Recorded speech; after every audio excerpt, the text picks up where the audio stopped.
دنیا میں جب فیصلے ہو رہے ہوتے ہیں تو وہاں پر گواہان کی ضرورت پڑتی ہے. کوئی عینی گواہ ہو، کوئی شاہد ہو جس نے دیکھا ہو، وہ گواہی دے سکے تو فیصلہ کیا جا سکے. تو اللہ سبحانہ و تعالیٰ کو تو کسی کی شہادت کی ضرورت نہیں ہے. اس کائنات میں موجود چھوٹی سے چھوٹی مخلوق کے وجود سے لے کے اس کائنات کے بڑے سے بڑی موجودات تک، ہر ایک ایگزسٹنس تک اللہ سبحانہ و تعالیٰ سے کوئی بھی چیز چھپی ہوئی نہیں ہے. لیکن اس دنیا میں رہتے ہوئے جہاں پر آپ کے پاس اختیار ہے اور اس اختیار کے باوجود آپ اللہ سبحانہ و تعالیٰ کی خوشی کے لیے اپنا سب کچھ قربان کر رہے ہیں، یہ مراقبہ کا جو احساس اور خوشی ہے، یہ خوشی اور یہ احساس تو اہل جنت کے پاس بھی نہیں ہوگا. بسم اللہ الرحمن الرحیم. السلام علیکم ورحمۃ اللہ وبرکاتہ. Welcome to other episode.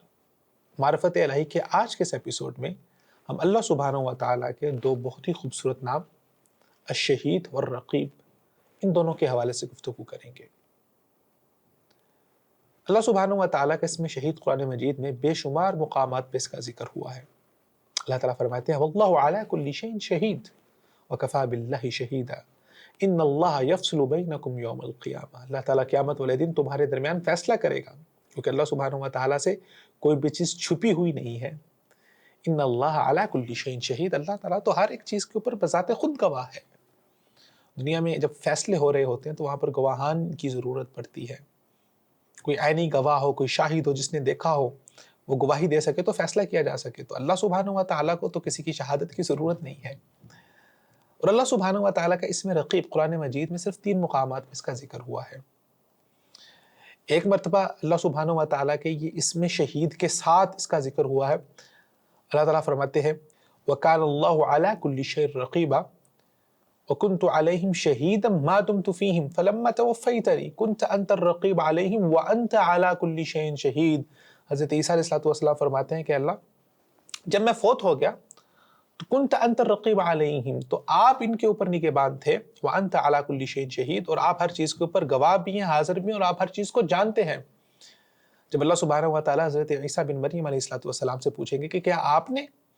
اپنی قوم کو یہ کہا تھا کہ آپ حضرت عیسیٰ علیہ السلام کو اللہ کا بیٹا مان لیں؟ تو وہ کہنے لگے اللہ میں تو بے گناہ ہوں، میری زندگی کے اندر تو ایسا نہیں ہوا، میرے موت کے بعد انہوں نے کیا کیا انت الرقیب علیہم، آپ تو ہر ایک چیز کو جاننے والے ہیں اور آپ ہر ایک چیز کے اوپر گواہ ہیں. تو علماء فرماتے ہیں اللہ سبحانہ و تعالیٰ کا اسم شہید اور اسم رقیب یہ دونوں ہم معنی ہیں، یہ دونوں مترادفات کے اندر آتے ہیں، لیکن ان کے معنی کے اندر بہت ہی دقیق، بہت ہی باریک سا فرق ہے. شہید کا معنی ہوتا ہے ای المطلع علی کل شیء الذی لا یخفی علیہ شیء، ایسی ذات المطلع جس کے پاس ہر ایک چیز کی خبر ہو، کوئی بھی چیز اس سے مخفی نہ ہو، کوئی بھی چیز اس سے چھپی ہوئی نہ ہو. اللہ سبحانہ و تعالیٰ اس دنیا کے اندر جتنی بھی آوازیں ہیں، کوئی ایک آواز بھی اللہ سبحانہ و تعالیٰ سے مخفی نہیں ہے، چھپی ہوئی نہیں ہے. اللہ سبحانہ و تعالیٰ نہ صرف اس کو جانتے ہیں بلکہ اس کے اوپر گواہ بھی ہیں. وہ چھوٹی سے چھوٹی آواز سے لے کے بڑی سے بڑی آواز ہو سکتی ہے. اس کائنات میں موجود چھوٹی سے چھوٹی مخلوق کے وجود سے لے کے اس کائنات کے بڑے سے بڑی موجودات تک، ہر ایک ایگزسٹنس تک اللہ سبحانہ و تعالیٰ سے کوئی بھی چیز چھپی ہوئی نہیں ہے. وَأَحَاطَ عِلْمَهُ بِكُلِّ شَيْءٍ، اللہ سبحانہ و تعالیٰ کا علم اس پوری کائنات کو اپنے احاطے میں لیے ہوئے ہے. اور اللہ سبحانہ و تعالیٰ کا اسم رقیب یہ اگرچہ شہید کے معنی میں ہے، لیکن اس کے معنی کے اندر خاص بات یہ ہے کہ وہ ذات ای المطلع علی ما اکنتہ الصدور، وہ ذات جو ظاہر کو تو جانتی ہی ہے لیکن اس کے ساتھ ساتھ جو دل چھپاتا ہے، جو دل کے راز ہے، ما فی الصدور، جو دلوں کے اندر، گہرائیوں کے اندر، حتیٰ کہ ایک انسان کے خواب و خیال کے اندر بھی جو چیز چھپی ہوئی ہے، یا جو چیز انسان سوچ سکتا ہے، یا سوچنے کا ہلکا سا خیال بھی اس کے ذہن میں آتا ہے، تو اللہ سبحانہ و تعالیٰ سے وہ چیز بھی چھپی ہوئی نہیں ہے. اللہ سبحانہ و تعالیٰ ہر ایک چیز کو جانتے ہیں. یہ دونوں اسماء مبارکہ انسان کو اس بات کی طرف سوچنے پر مجبور کرتے ہیں کہ انسان کو اس بات کا علم ہونا چاہیے کہ اللہ سبحانہ و تعالیٰ اس کے اوپر شہید بھی ہیں اور رقیب بھی ہیں، جس کی بنیاد پر انسان کے اندر مراقبہ آتا ہے. اور مراقبہ اس سوچ اور اس فکر کو کہتے ہیں کہ انسان یہ بات سوچے کہ میری ہر ایک بات کو، میرے ہر ایک قدم کو، میرے ہر ایک خیال کو اللہ سبحانہ و تعالیٰ دیکھ رہے ہیں اور مجھے اللہ سبحانہ و تعالیٰ کے سامنے جواب دہ ہونا ہے. یہ ایک ایسا احساس ہے جس کی بنیاد پر انسان اپنی پوری ذات کی، اپنی نیت کی، اپنی سوچ کی، اپنی فکر کی اصلاح کر سکتا ہے. جب ہم عام طور پہ لوگوں سے مل رہے ہوتے ہیں تو ہم اپنا بہترین ورژن ہوتے ہیں، بہت خوبصورت باتیں کر رہے ہوتے ہیں، بہت اچھے طریقے سے ہم باتیں کر رہے ہوتے ہیں، لیکن میں اندر سے کیا ہوں، میری حقیقت کیا ہے، میری اصلیت کیا ہے، وہ دوسرے انسان کو نہیں پتا ہوتی۔ اس لیے وہ لوگ جو دوسروں کو دھوکہ دینے میں، فراڈ دینے کے اندر کامیاب ہو جاتے ہیں، اس لیے کہ دوسرا انسان دلوں کے رازوں کو نہیں جانتا۔ لیکن ایک انسان دوسرے انسانوں کو تو دھوکہ میں رکھ سکتا ہے، لیکن کہ اللہ سبحانہ وتعالیٰ کی ذات کو بھی دھوکے میں رکھ سکتا ہے نہیں۔ مراقبۃ اللہ تعالی، انسان کے دل میں اس بات کا احساس ہو کہ اللہ سبحانہ وتعالیٰ هو الرقیب علیہ، اس کے اوپر نگہبان ہے، اس کی ایک ایک چیز کو واچ کر رہا ہے، اس کی ایک ایک چیز کو دیکھ رہا ہے۔ رات کو جب آپ سو رہی ہیں، آپ کے کمبل کے اندر، رضائی کے اندر، آپ اپنے گھر والوں سے اپنے موبائل فون کو چھپا سکتے ہیں، اس کو پاس کوڈ لگا سکتے ہیں، اس کو لاک لگا سکتے ہیں، اپنی چیٹس کو آرکائیو کر سکتے ہیں، لاک کے اندر ڈال سکتے ہیں۔ ہو سکتا ہے لوگ اس تک نہ پہنچ پائیں، لیکن وَكَانَ اللَّهُ عَلَىٰ كُلِّ شَيْءٍ رَقِيبًا، لیکن اللہ سبحانہ وتعالیٰ کی ذات ہے جو ہر چیز کے اوپر نگہبان ہے۔ شیخ عبد الرحمن السعدی رحمۃ اللہ علیہ فرماتے ہیں الرقیب والشہید مترادفان، اللہ سبحانہ وتعالیٰ کے دونوں نام مترادف ہے، ایک ہی معنی کے اندر ہے۔ کلاہما یدل علی احاطۃ سمع اللہ بالمسموعات وبصرہ بالمبصرات وعلمہ بجمیع المعلومات الجلیہ والخفیہ، کہ اللہ سبحانہ وتعالیٰ کا اس کائنات میں کوئی بھی چیز اگر دیکھی جا سکتی ہے تو اللہ سبحانہ وتعالیٰ کے علم میں ہے، کوئی بھی چیز سنی جا سکتی ہے تو اللہ کے علم میں ہے، تمام معلومات اللہ سبحانہ وتعالیٰ کے پاس ہے، حتیٰ کہ هو الرقیب علی ما دار فی الخواطر۔ اللہ اکبر، اللہ سبحانہ وتعالیٰ اس چیز کے اوپر بھی نگہبان ہے جو صرف انسان کے وہم اور خیال میں جس کا گمان آتا ہے، وہ بھی اللہ سبحانہ وتعالیٰ اس کو جانتے ہیں۔ اس لیے اللہ سبحانہ وتعالیٰ نے انسان کو قرآن مجید میں مخاطب ہو کر فرمایا، اور اگر کوئی انسان یہ چاہتا ہے تو اس کو قرآن مجید کی ان آیات کو پر غور و خوض کرنا چاہیے۔ اللہ تعالیٰ فرماتے ہیں وَاعْلَمُوا أَنَّ اللَّهَ يَعْلَمُ مَا فِي أَنفُسِكُمْ فَاحْذَرُوا وَاعْلَمُوا أَنَّ اللَّهَ غَفُورٌ حَلِيمٌ، جان لو کہ اللہ سبحانہ وتعالیٰ جو کچھ آسمان اور زمین میں سب چیز کو جانتے ہیں، ہر ایک چیز کو جانتے ہیں۔ فَاحْذَرُوا، اللہ تعالیٰ سے ڈر جاؤ، اس سے بچ جاؤ۔ وَكَانَ اللَّهُ عَلَىٰ كُلِّ شَيْءٍ رَقِيبًا، اللہ تعالیٰ ہر چیز پر، ہر چیز کی گہرائی کی حد تک اللہ سبحانہ وتعالیٰ اس کی نگہبانی کر رہے ہیں، اس کو جانتے ہیں۔ وَهُوَ مَعَكُمْ أَيْنَمَا كُنْتُمْ وَاللَّهُ بِمَا تَعْمَلُونَ بَصِيرٌ، اللہ سبحانہ وتعالیٰ تمہارے ساتھ ہے، تم جہاں پر بھی ہوتے ہو، اور جو تم کر رہے ہو اللہ تعالیٰ دیکھ رہے ہیں۔ أَلَمْ يَعْلَمْ بِأَنَّ اللَّهَ يَرَاكَ، اللہ اکبر، کیا وہ یہ نہیں جانتا؟ اے انسان کیا تو یہ نہیں جانتا بِأَنَّ اللَّهَ يَرَاكَ، اللہ تعالیٰ دیکھ رہا ہے۔ وَاصْبِرْ لِحُكْمِ رَبِّكَ فَإِنَّكَ بِأَعْيُنِنَا، پھر ایک آیت میں اللہ سبحانہ وتعالیٰ فرماتے ہیں يَعْلَمُ خَائِنَةَ الْأَعْيُنِ وَمَا تُخْفِي الصُّدُورُ، اللہ سبحانہ وتعالیٰ ہر اس چیز کو جانتے ہیں۔ خائنۃ العیون، جو آنکھوں کی خیانتیں ہیں، جو آنکھوں کے ہلکے ہلکے اشارے ہیں، جو اشاروں میں لوگوں کو پتہ نہیں چلنے دیتے اور ایک دوسرے سے اشاروں میں باتیں ہو جاتی ہیں، اللہ تعالیٰ آنکھوں کی خیانت کو بھی جانتے ہیں۔ وما تخفی الصدور، اور جو دلوں کے اندر چھپا ہوا ہے اللہ سبحانہ وتعالیٰ اس کو بھی جانتے ہیں۔ جو انسان اپنی زندگی میں اسلام، ایمان اور پھر درجہ احسان پہ پہنچنا چاہتا ہے، اور محسنین وہ لوگ ہیں واللہ یحب المحسنین، جن سے اللہ سبحانہ وتعالیٰ محبت کرتے ہیں، تو اس کو اللہ سبحانہ وتعالیٰ کے اسم الرقیب اور اسم الشہید کو اپنی ذات کے اندر اس طرح سے شامل کرنا ہوگا کہ ہر وقت اس کے دل میں یہ بات رہے کہ اللہ سبحانہ وتعالیٰ اس کو دیکھ رہے ہیں۔ حدیث جبریل کے اندر جب حضرت جبریل علیہ السلام نے رسول اللہ سے سوال کیا کہ مل احسان،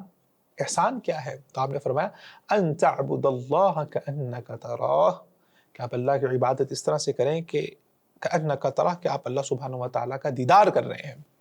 فإن لم تكن تراہ فإنہ یراک، اگر آپ کے دل کے اندر یہ بات پیدا نہیں ہو سکتی کہ آپ اللہ سبحانہ وتعالیٰ کو دیکھ رہے ہیں، ایمان کا درجہ اتنا نہیں ہے، فإنہ یراک، ایٹ لیسٹ آپ اس خیال کو اپنے مائنڈ کے اندر رکھیں، وہ آپ کو دیکھ رہا ہے، اللہ تعالیٰ کی ذات آپ کو دیکھ رہی ہے۔ اللہ سبحانہ وتعالیٰ کی ذات نہ صرف دیکھ رہی ہے بلکہ آپ کی زبان سے نکلی ہوئی بات کو سن بھی رہی ہے۔ نہ صرف آپ کی زبان سے نکلی ہوئی بات کو سن رہی ہے، آپ کے دل کے اندر جو خفیہ پلاننگ ہے اللہ سبحانہ وتعالیٰ اس کو بھی جانتی ہے، اور خفیہ پلاننگ تو دور کی بات، آپ کے وہم اور گمان اور خیال کے اندر پہ جو ہلکا سا خیال بھی آ رہا ہے اللہ سبحانہ وتعالیٰ اس کو بھی جانے، تو اللہ سبحانہ وتعالیٰ سے کیا چیز چھپ سکتی ہے؟ اللہ سبحانہ وتعالیٰ سے کیا چھپایا جا سکتا ہے؟ کچھ بھی نہیں۔ تو احسان کا درجہ یہ ہے کہ انسان کے وہم گمان اور خیال میں بھی سبحان اللہ وہ بھی اس چیز سے ڈر میں ہو، اس کے اندر بھی تقوی ہو اللہ سبحانہ و تعالیٰ کا، یعلم خائنۃ الاعین وما تخفی الصدور۔ امام ابن قیم رحمۃ اللہ علیہ فرماتے ہیں کہ جس انسان کو اللہ سبحانہ و تعالیٰ کا مراقبہ مل جاتا ہے، اسم الرقیب اور اسم الشہید کے نام کی ویلیو مل جاتی ہے، پھر اس کے بعد فإن سرور القلب باللہ وفرحہ بہ وقرۃ العین بہ لا یشبہ شیئا من نعیم الدنیا البتۃ۔ پھر اللہ سبحانہ و تعالیٰ کی ذات اس کے دل کا سرور بن جاتی ہے، اس کی آنکھوں کی ٹھنڈک بن جاتی ہے، اور یہ فرحت، یہ خوشی دنیا کی کسی نعمت کے اندر نہیں ملتی اس کو۔ دنیا کی تمام نعمتیں، تمام ذائقے بے ذائقے ہو جاتے ہیں، تمام رنگ بے رنگ ہو جاتے ہیں، پھر اس کی زندگی کی خوشی کی انتہا یہ ہوتی ہے کہ میں نے آج یہ اچیو کر لیا کہ جس کے ذریعے سے میں نے اللہ سبحانہ و تعالیٰ کو خوش کر لیا۔ امام ابن قیم رحمۃ اللہ علیہ نے لکھا ہے، فرماتے ہیں کہ بعض العارفین، جو لوگ اپنے مراقبہ کے اوپر کام کر کے اللہ سبحانہ و تعالیٰ کی طرف منزلیں چڑھتے ہیں اور اللہ سبحانہ و تعالیٰ کی طرف درجہ احسان کے لیے سفر کر رہے ہوتے ہیں، منزلیں طے کر رہے ہوتے ہیں، تو بعض العارفین نے یہ کہا ہے کہ وہ کہتے ہیں وَإِنَّهُ لَتَمُرُّ بِي أَوْقَاتٌ أَقُولُ فِيهَا، کہ بعض دفعہ ہمارے اوپر ایسے وقت بھی آئے ہیں جس میں ہم یہ کہتے ہیں وَإِن كَانَ أَهْلُ الْجَنَّةِ فِي مِثْلِ هَذَا إِنَّهُمْ لَفِي عَيْشٍ طَيِّبٍ، کہ اگر اہل جنت بھی اس جو اللہ سبحانہ و تعالیٰ کے مراقبے کی خوشی کا احساس جو ہمیں ملا ہے، یہ اہل جنت کو بھی مل جائے تو اہل جنت کو بھی لگے کہ یہ خوشی ہمارے پاس نہیں ہے، کیونکہ جنت کے اندر تو آپ کو اللہ کی رضا ملے گی، وہاں پر تو کوئی ڈر نہیں ہوگا، وہاں پہ تو کوئی خوف نہیں ہوگا، وہاں پہ تو اللہ تعالیٰ آپ سے راضی ہی راضی ہیں، نہ وہاں پر آپ سے کوئی گناہ ہوگا۔ لیکن اس دنیا میں رہتے ہوئے جہاں پر آپ کے پاس اختیار ہے اور اس اختیار کے باوجود آپ اللہ سبحانہ و تعالیٰ کی خوشی کے لیے اپنا سب کچھ قربان کر رہے ہیں، یہ مراقبہ کا جو احساس اور خوشی ہے، یہ خوشی اور یہ احساس تو اہل جنت کے پاس بھی نہیں ہوگا جو اللہ سبحانہ و تعالیٰ اس دنیا میں عطا کر دیتے۔ اس لیے رسول اللہ صلی اللہ علیہ وسلم نے فرمایا ذاق طعم الایمان من رضی باللہ ربا وبالاسلام دینا وبمحمد الرسول، اس انسان نے ایمان کا ذائقہ چکھ لیا جو اللہ سبحانہ و تعالیٰ کے رب ہونے پر راضی ہو گیا۔ جب مراقبہ ملے گا آپ کو، پھر آپ کو اللہ کی رضا مل جائے گی۔ وبالاسلام دینا وبمحمد الرسول، جو اسلام کے دین ہونے پر راضی ہو گیا اور محمد صلی اللہ علیہ وسلم کے اللہ کے رسول ہونے پر راضی ہو گیا۔ ہمارے رسول اللہ صلی اللہ علیہ وسلم کے ساتھ کافی ہے، ہمیں دنیا سے اور کیا چاہیے؟ اللہ نے اپنی ربوبیت دے دی، دین اسلام ہمیں نظام کے طور پر، زندگی کے رہنے کے اصول کے طور پر دے دیا، اور رسول اللہ کا امتی بنا دیا، اس سے بڑھ کر اور کیا ملے گا؟ فرمایا ثلاث من کن فیہ وجد بہن حلاوت الایمان ان یکون اللہ ورسولہ احب الیہ مما سواہ، کہ اللہ سبحانہ و تعالیٰ اور اللہ کا رسول جس انسان کو اس دنیا میں سب سے زیادہ محبوب ہو جائے، سب سے زیادہ پسند ہو جائے، اس کی محبت اور پسندیدگی کی انتہا یہ ہو کہ جو چیز اللہ اور اس کے رسول کو پسند ہے، اس انسان نے ایمان کے ذائقے کو چکھ لیا۔ اور یہی مراقبہ ہے جو انسان کو مل جاتا ہے۔ تو انسان کو یہ چاہیے کہ اللہ سبحانہ و تعالیٰ کی ان دونوں اسماء مبارکہ کے اوپر غور کرے، اور مراقبۃ اللہ تعالیٰ، اللہ سبحانہ و تعالیٰ کی جو نگہبانی ہے انسان کے اوپر، اس کے اوپر غور و خوض کرتے ہوئے اپنے عمل کی اصلاح کرے، اپنے ذات کی اصلاح کرے، اور یہ جو منازل ہیں اسلام سے ایمان اور ایمان سے احسان کی جو منزلیں ہیں وہ طے کرتا جائے، اور وہ اس خوشی کی انتہا کو پہنچے جو خوشی شاید اہل جنت کو بھی نصیب نہیں ہوگی۔